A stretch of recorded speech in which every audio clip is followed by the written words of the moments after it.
حضرت معاویہ خوبرو خوش ادا خوش نما خوش نقا حضرت معاویہ مخلص و با وفا حضرت معاویہ با عمل بے ریا حضرت معاویہ با ادب با حیا حضرت معاویہ بے گناہ بے خطا حضرت معاویہ۔ اب رہا یہ نعرہ کہ بے گناہ بے خطا معاویہ معاویہ رضی اللہ تعالیٰ عنہ، تو یہ میرے بھائیو اہل سنت کے بنیادی عقائد کے 100% خلاف ہے۔ اہل سنت کے ہاں سوائے انبیاء کرام علیہم السلام کے ہم کسی کے لیے بھی معصومیت کا عقیدہ کلیم نہیں کرتے، چاہے وہ بڑے سے بڑا صحابی ہو، بڑے سے بڑا محدث ہو، بڑے سے بڑا فقیہ ہو۔ معصوم صرف انبیاء کرام علیہم السلام ہے۔ اور یہ کوئی ایسی بات نہیں ہے کہ جو میں کو راکٹ سائنس ہے جو آپ کو سمجھاؤں گا، یہ ساروں کو پتہ ہے۔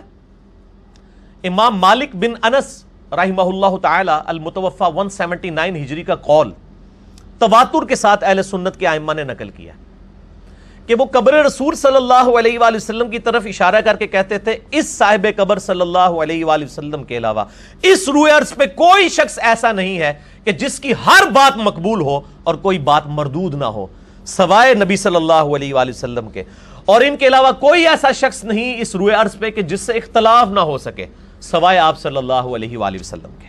تو یہ امام مالک کا قول ہے اور امت کا اجماعی عقیدہ ہے۔ تو اس کے تحت میرا پوائنٹ آف ویو یہ ہے کہ اصل نعرہ یہ ہونا چاہیے، بے گناہ بے خطا مصطفیٰ مصطفیٰ صلی اللہ علیہ وآلہ وسلم۔ فٹ ہے؟ اے ان نعرے لاؤ۔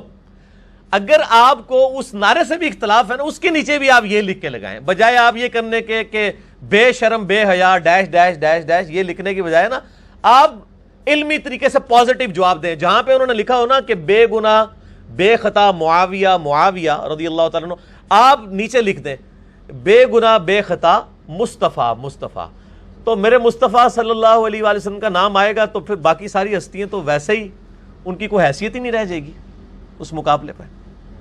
تو میں آپ کو پازیٹیو انداز میں، آج میں غامدی والے سٹائل میں بات کر رہا ہوں۔ غامدی صاحب کا اثر تو میرے اوپر آہستہ آہستہ آ رہا ہے نا اس حوالے سے، جو ان کی پازیٹیو چیزیں، تو آپ پازیٹیولی اس کو ایڈریس کریں۔ اب چونکہ گفتگو حضرت معاویہ رضی اللہ تعالیٰ عنہ کے حوالے سے ہے، اور چونکہ ان کے بارے میں بے گناہی لوگوں نے کلیم کی ہے، بے خطائی کلیم کی ہے، اور اس حد تک ان کو بڑھایا ہے کہ مولا علی کے مقابلے پر لے آئے۔ ویسے کہتے ہیں کہ جی کروڑوں معاویہ ہوں تو مولا علی کے برابر نہیں، خود احمد رضا بریلوی صاحب نے بھی یہ بات لکھی ہے، لیکن انہی کے نام کے اوپر لوگ جو ہیں وہ اس طرح کی چیزیں پروپیگیٹ کر رہے ہیں کہ وہ انتہائی افسوسناک ہیں۔ بہرحال میں کسی بزرگ کے حوالے کی بجائے، میں تو آپ کو پتہ ہے احادیث کی کتابیں لے کے چلتا ہوں، یہ پڑھی ہوئی نہیں ہے، پڑھی ہوئی ہیں، اور میں دکھاتا بھی ہوں الحمدللہ۔ وہ جو خود وہ نعرہ لگوانے والے بزرگ بھی فرماتے ہیں نا، کہیں شیطان آپ کو وسوسہ نہ دلائے، تو کہیں شیطان ان کے ماننے والوں کو وسوسہ نہ دلائے کہ یہ خود سے باتیں کر رہے ہیں۔ میں بخاری مسلم سے، جو میں نے نہیں لکھی ہیں، ہمارے اہل سنت کے ائمہ نے لکھی ہیں، ترجمے بریلوی علماء کے ہی دکھاؤں گا، ٹھیک ہوگا جی؟ 3 مثالیں، پہلی مثال صحیح مسلم سے ہوگی، اگلی 2 مثالیں صحیح بخاری سے ہوں گی۔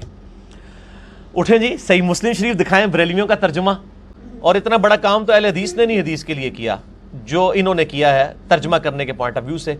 یہ ان کا ترجمہ میرے سامنے ہے، صحیح مسلم میں انٹرنیشنل نمبر کے مطابق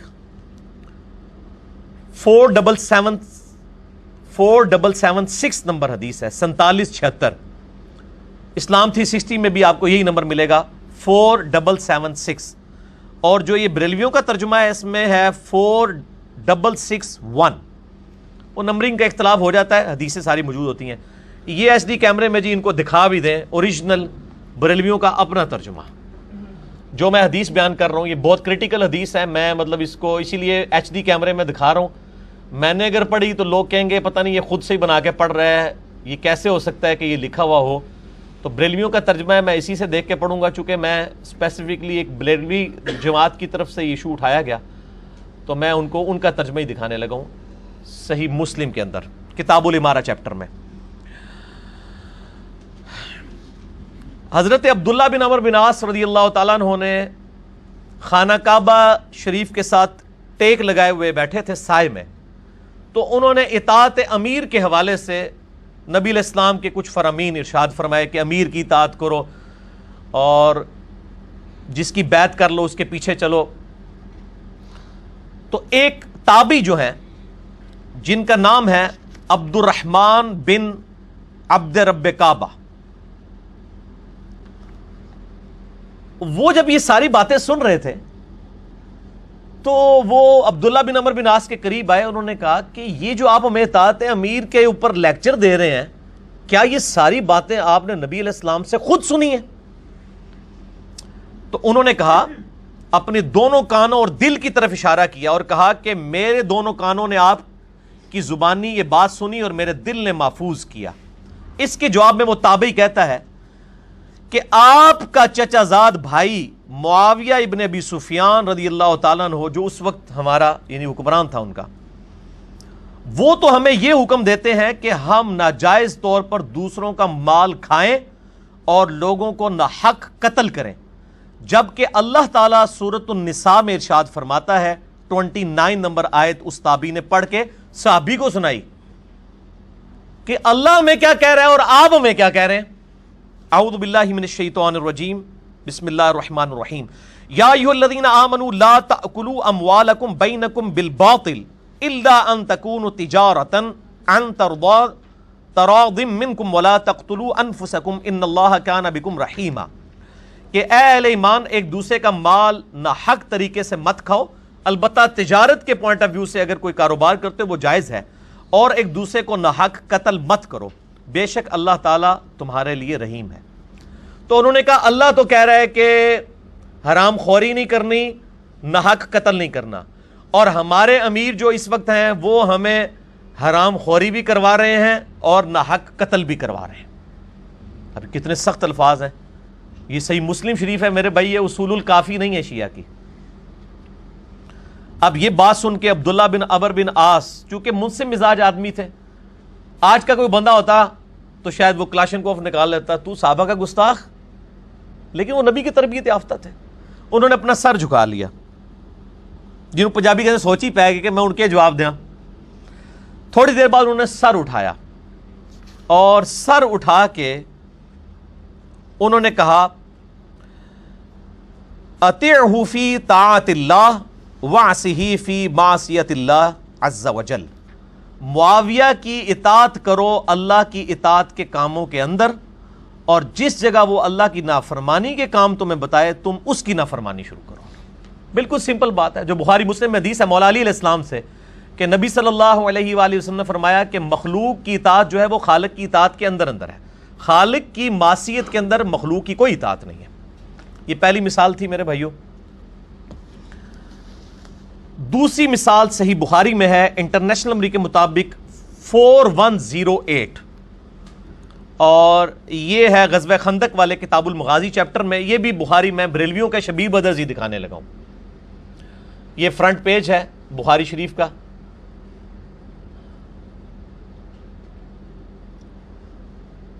اور انٹرنیشنل نمبر ہے 4108 غزوہ خندق والے چیپٹر میں۔ پہلے یہ حدیث ان کو دکھا دیں، یہ انڈر لائن کیا ہوا یہ والا صفحے کا آخری اور اگلے صفحے کا بھی کچھ حصہ آئے گا اس میں، یہ ان کو کور کرتے ہیں۔ یہ چونکہ بخاری شریف جو ہے وہ کنٹینیوس نمبرنگ کے اوپر نہیں ہے، ہر جلد میں نئے نمبر شروع ہوتے ہیں، لہٰذا نمبر اس کا کافی ڈفرنس ہے۔ انٹرنیشنل نمبر تو ہے 4108، لیکن اس میں نمبر آ رہا ہے 1283، کیونکہ پہلی جلد جو ہے وہ اس میں آلموسٹ 3000 حدیثیں ہیں، پھر اگلی جلد 1 سے شروع ہوئی ہے۔ اس کے اگلے الفاظ بھی جو تھے نا وہ بھی میں نے انڈر لائن کیے ہیں، یہ بھی ان کو کیمرے میں دکھا لیں، یہ والا اس والے پیج کے اوپر۔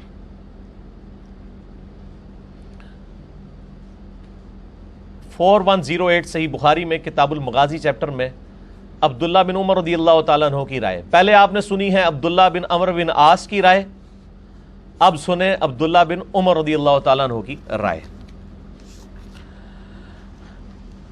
تحکیم کے واقعے کے بعد جب حضرت معاویہ رضی اللہ تعالیٰ عنہ مدینہ شریف آئے، اس زمانے میں یعنی ایک رائے یہ بھی سامنے آئی تھی کہ حضرت علی اور حضرت معاویہ دونوں پوسٹ چھوڑ دیں اور عبداللہ بن عمر کو خلیفہ چن لیا جائے۔ یہی ابن حجر اسقلانی نے بھی لکھا ہے. تو اب حضرت معاویہ رضی اللہ تعالیٰ عنہ کو یہ بات ایکسیپٹیبل نہیں تھی. وہ مدینہ شریف آئے, عبداللہ بن عمر وہاں پہ موجود تھے, ان کی بہن سیدہ حفصہ نے, حضرت عمر کی جو بیٹی تھیں, انہوں نے کہا کہ بھائی حضرت معاویہ آئے ہوئے ہیں تو تم بھی جا کے ان کے خطبے میں بیٹھو, تمہاری غیر موجودگی کو کہیں سازش شمار نہ کر لیا جائے. یہاں پہ بھی ہوتا ہے نا, کوئی خاص بندہ غائب ہو, کہتے ہیں یار کہیں اور کوئی پلان نہ کر رہا ہو, جبکہ عبداللہ بن عمر کا نام بھی آ چکا ہوا تھا خلیفہ کے لیے. تو عبداللہ بن عمر جو ہیں وہ گئے مجبوراً, اپنی بہن کے اور ماں بھی لگتی تھیں کیونکہ وہ امہات المومنین میں سے ہیں. تو وہ گئے تو حضرت معاویہ وہاں پہ خطبہ دے رہے تھے. تو انہوں نے خطبے کے دوران کہا کہ جو شخص اس امر خلافت میں کوئی کلام کرنا چاہتا ہے وہ اپنا سر اٹھائے, میں اس سے اور اس کے باپ سے زیادہ خلافت کا حقدار ہوں. عبداللہ بن عمر کا باپ کون ہے؟ حضرت عمر, جنہوں نے رومن اور پرشین امپائر گرائی ہوئی ہے, جن کی وجہ سے حضرت معاویہ رضی اللہ تعالیٰ عنہ آج شام میں بیٹھے ہوئے ہیں, اور وہ جذبات میں یہ کہہ رہے ہیں کہ میں عبداللہ بن عمر اور اس کے باپ سے زیادہ خلافت کا حقدار ہوں. اب میں اس پہ کامنٹس نہیں کروں گا, آج میں کامنٹ سے گریز کر رہا ہوں. اب عبداللہ بن عمر خاموش رہے تو بعد میں حبیب بن مسلمہ تابعی جو ہیں انہوں نے کہا کہ عبداللہ بن عمر, آپ نے اسی وقت معاویہ کو جواب کیوں نہیں دیا اس بھری مجلس میں؟ اس سے یہ بات پتہ چلی کہ سب کو پتہ چل رہا تھا کہ کنایہ عبداللہ بن عمر کی طرف ہو رہا ہے. تو عبداللہ بن عمر نے کیا فرمایا؟ انہوں نے کہا میں نے ارادہ کیا کہ اپنا گوٹ کھولوں, جیسے احتبا کر کے دونوں گھٹنوں کو ایسے لے کے بیٹھے ہوئے تھے. کہتے میں نے ارادہ تو کیا کہ میں یہ کھولوں اور میں اسی وقت معاویہ کو جواب دوں کہ تجھ سے زیادہ خلافت کا حقدار وہ ہے جو شخص اسلام میں تجھ سے اور تیرے باپ سے جنگ کر چکا ہے. یعنی تم دونوں باپ بیٹا کافر تھے اور اسلام کی طرف سے ہم لوگ جنگ کرتے رہے, حضرت عمر اور حضرت عبداللہ بن عمر. یا یہ حضرت علی کی طرف اشارہ ہے ان کا کہ حضرت علی تم سے لڑتے رہے جبکہ تم کافر تھے باپ بیٹا اور ہم لوگ مسلمان تھے. اور غزوہ خندق کے چیپٹر میں یہ حدیث لانے کا مقصد یہی ہے کہ عبداللہ بن عمر غزوہ خندق سے پہلے کے مسلمان ہیں. امام بخاری نے یہ مسئلہ نکالنا چاہا, لیکن ساتھ کتنے اور مسائل بھی نکل گئے. کہتے ہیں میں نے ارادہ کیا کہ میں کہوں کہ جس شخص نے تجھ سے اور تیرے باپ سے جبکہ تم لوگ کافر تھے اسلام کی حالت میں جنگ کی ہے وہ خلافت کے حق زیادہ دار ہیں کہ تم ہو زیادہ. پھر مجھے خوف ہوا کہ کوئی ایسی بات نہ کہہ دوں جو لوگوں میں تفریق اور خون ریزی کا سبب بن جائے, اور میری بات کا وہ مطلب لے لیا جائے جو میری مراد نہ ہو, کہ بھئی یہ نہ ہو کہ کوئی اور ایشو کھڑا ہو جائے. اب میں اس پہ بھی کومنٹس نہیں کرنا چاہتا کہ اس وقت جب کوئی حق کے لیے آواز بلند کرتا تھا تو آل امیہ کے لوگ اس کے ساتھ کیا سلوک کرتے تھے. پھر وہ کہتے ہیں کہ میں نے جنت کی نعمتوں کو یاد کرنا شروع کر دیا کہ دنیا میں کوئی پوسٹ نہ بھی ملے تو کیا ہوا, آخرت تو میرے لیے. اسی پہ میں بولا کرتا ہوں کہ ابن عمر اور ابن علی میں بڑا فرق ہے. عبداللہ بن عمر کی پیسو نیچر تھی, بیک فٹ پہ چلے گئے. ابن حسین جو ابن علی تھے, حسین ابن علی, وہ ایکٹیو نیچر کے تھے, ٹھیک ہے, وہ فرنٹ سے لیڈ کرنے والے تھے, اس لیے وہ بیک فٹ پہ نہیں گئے, یہ بیک فٹ پہ چلے گئے. لیکن دل پہ برا بھی انہوں نے مانا اور اپنی اظہار بھی کر دیا. یعنی وہ یہ انٹروورٹ تھے, وہ ایکسٹروورٹس تھے, حسین ابن علی, اور یہ عبداللہ بن عمر انٹروورٹس. یہ اب سائیکالوجی کی اور ٹرمز ہیں جن کو آتی ہیں ان کو ہی پتا ہوگا کہ میں کیا بول رہا ہوں. میں جنت کی نعمتوں کو یاد کیا. اب حبیب بن مسلمہ کہتے ہیں کہ عبداللہ بن عمر نے خاموشی اختیار کر کے اپنی عزت بھی بچا لی اور اپنی جان بھی بچا لی. انہوں نے بھی آگے سے یہ بات کی ہے. یعنی ان کو پتا تھا کہ جو شخص بولے تو علمی اختلاف سننا یہ بہت حوصلے کا کام ہے, ہر بندے کے اندر یہ حوصلہ نہیں ہے. اچھا, 2 مثالیں ہوئی. تیسری مثال بھی صحیح بخاری سے ہے, کتاب التفسیر چیپٹر میں انٹرنیشنل نمبر کے مطابق ہے 4827.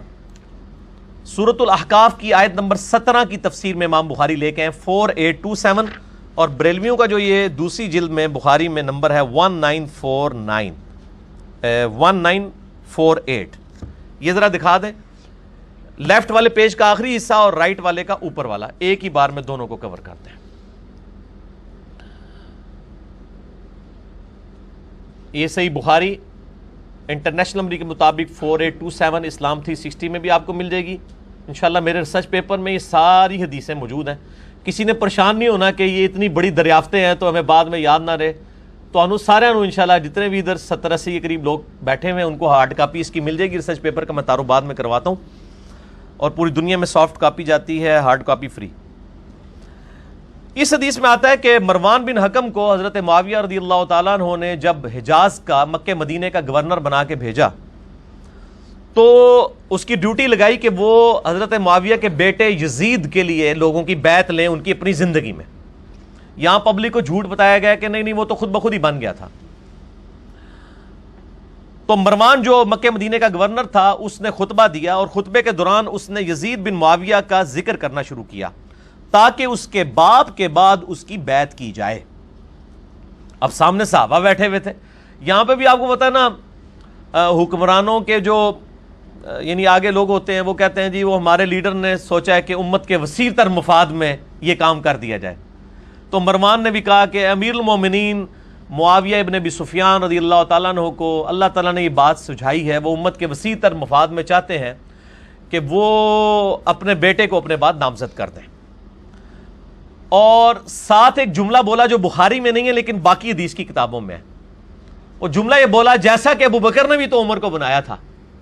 اب عمر کوئی بیٹا تھا ابو بکر کا؟ ابو بکر کے تو بیٹے جوان تھے، محمد بن ابی بکر، عبد الرحمن بن ابی بکر۔ عمر کے بیٹے جوان تھے، انہوں نے اپنے بیٹوں کو نہیں بنایا۔ اب سامنے حضرت ابو بکر کا بیٹا بیٹھا ہوا تھا، سیدہ عائشہ کا بھائی عبد الرحمن بن ابی بکر۔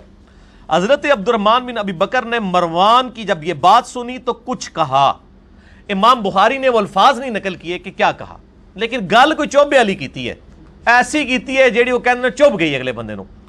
لیکن وہ بات باقی حدیث کی کتابوں میں آئی ہے، اور انہوں نے ترجمہ کرنے والے نے بڑی انصاف کیا، اس نے بریکٹ میں لکھ دیا کہ وہ بات کیا تھی۔ یعنی اپنے لڑکوں کو جانشین کرنا تو کیسر و کسرا کی سنت ہے، نبی کا طریقہ نہیں ہے۔ یعنی یہ وہ رومن اور پرشین امپائر کے بادشاہوں کا طریقہ ہے کہ وہ اپنے بچوں کو اپنے بعد خلیفہ نامزد کرتے ہیں، نبی اور خلفاء کا یہ طریقہ نہیں جو تو کہہ رہا ہے کہ وہ امت کے وسیع تر مفاد میں کرنا چاہتے ہیں۔ سیدھی طرح کہو کہ تم لوگ کیسر و کسرا کی بدعت کو زندہ کرنا چاہتے ہو۔ اور یہ الفاظ جو ہے نا، یہ حدیث جو ہے صحیح بخاری کی 4827 تفسیر ابن کثیر میں موجود ہے، سورۃ الاحقاف کی آیت نمبر 17 میں 17 نمبر میں۔ فتح الباری میں ابن حجر اسقلانی نے یہ ساری باتیں نقل کی ہیں، جو سب سے بیسٹ شرح ہے صحیح بخاری کی، ابن حجر اسقلانی المتوفی 852 ہجری۔ المستدرک للحاکم میں موجود ہے، سنن نسائی الکبریٰ کے اندر موجود ہے، ساری کتابوں کے اندر یہ موجود ہے۔ 5B ریسرچ پیپر میں نے سارے کے طرق جمع کر دیے، سارے کے سارے وہ آپ پڑھ سکتے ہیں۔ بہرحال جب یہ بات کی تو مروان کو غصہ آیا، اس نے کہا پکڑو عبد الرحمن بن ابی بکر کو۔ عبد الرحمن بن ابی بکر ام المومنین سیدہ عائشہ کے گھر میں داخل ہوئے، وہ حجرے میں، یعنی وہ مسجد نبوی میں یہ خطبہ دے رہا تھا نا، تو وہ ساتھ ہی حجرہ ہے عائشہ تھا، اس میں داخل ہو گئے اپنے بہن کے حجرے میں اور اپنی جان بچا لی۔ تو مروان کو غصہ تھا، اس نے باہر سے کہا کہ اے ابو بکر کے بیٹے، تو وہی ہے نا جس کے بارے میں سورۃ الاحقاف کی آیت نمبر 17 نازل ہوئی ہے؟ نعوذ باللہ، کہ یہ شخص کہتا ہے اپنے ماں باپ کو کہ اف ہے تم پر کہ تم مجھے یہ کہتے ہو کہ مرنے کے بعد دوبارہ زندہ کیا جائے گا۔ یہ تو سب جھوٹی کہانیاں ہیں۔ سورۃ الاحقاف آیت نمبر 17 پڑھ کے حضرت ابو بکر کے بیٹے پہ لگا دی کہ تیرے بارے میں قرآن میں نازل ہوئی ہے کہ تو آخرت کا منکر ہے۔ نعوذ باللہ من ذالک۔ اب آپ کو پتہ چل گیا کہ صحابہ کے گستاخ کون ہیں؟ آل امیہ کے وفادار لوگ، اور ان کے لیے کوئی نہیں ہے کہ صحابی، چاہے وہ علی ہو سامنے، چاہے ابو بکر ہو، چاہے عمر ہو، ساروں کی آپ توہین اس میں سن چکے ہیں ابھی تک، ٹھیک ہے؟ اسی لیے میں اہل سنت کو بھی کہتا ہوں کہ خدا کے لیے حق چار یار تک ہی رہو، تو اپنی عزت بھی بچاؤ گے، اپنا عقیدہ بھی بچا لو گے۔ حضرت عائشہ کو غصہ آیا، انہوں نے اندر سے کہا اسکت، خاموش ہو جا۔ ابو بکر کے گھر والوں کے بارے میں کوئی آیت نازل نہیں ہوئی سوائے میری برات جو سورہ نور میں نازل ہوئی تھی، جو تہمت لگی تھی، اور جو باقی کتابوں میں المستدرک للحاکم میں، سنن نسائی الکبریٰ میں، فتح الباری میں، تفسیر ابن کثیر میں آگے الفاظ ہیں۔ اما عائشہ نے کہا کہ مروان، آل ابی بکر کے بارے میں تو کچھ نہیں نازل ہوا، لیکن تو اپنے باپ کی پشت میں تھا، حکم کی، جب نبی علیہ السلام نے کہا تھا حکم پر لعنت، اس کی اولاد پہ لعنت، تو اسی لعنت کا حصہ ہے، تجھ پہ تو اللہ کے نبی نے لعنت فرمائی تھی۔ یہ سارے کے سارے طرق میں نے جمع کیے ہیں، بلکہ آپ تفسیر ابن کثیر کھول لیں اور فتح الباری کھول لیں، 4827 نمبر حدیث فتح الباری میں دیکھ لیں انٹرنیشنل نمبر کے مطابق صحیح بخاری کی، اور تفسیر ابن کثیر میں سورۃ الاحقاف 26ویں پارے کی پہلی سورت ہے، 17 نمبر آیت کھولیں، تفسیر ابن کثیر کھول دیں، یہ آپ کو دریافت نہیں کرنی پڑے گی۔ جس کے اوپر دل ٹھکتا ہے، بریلوی ہے، دیوبندی ہے، حدیث ہے، شیعہ ہے، اپنا اپنا ترجمہ پڑھ لیں۔ ٹھیک ہو گیا جی؟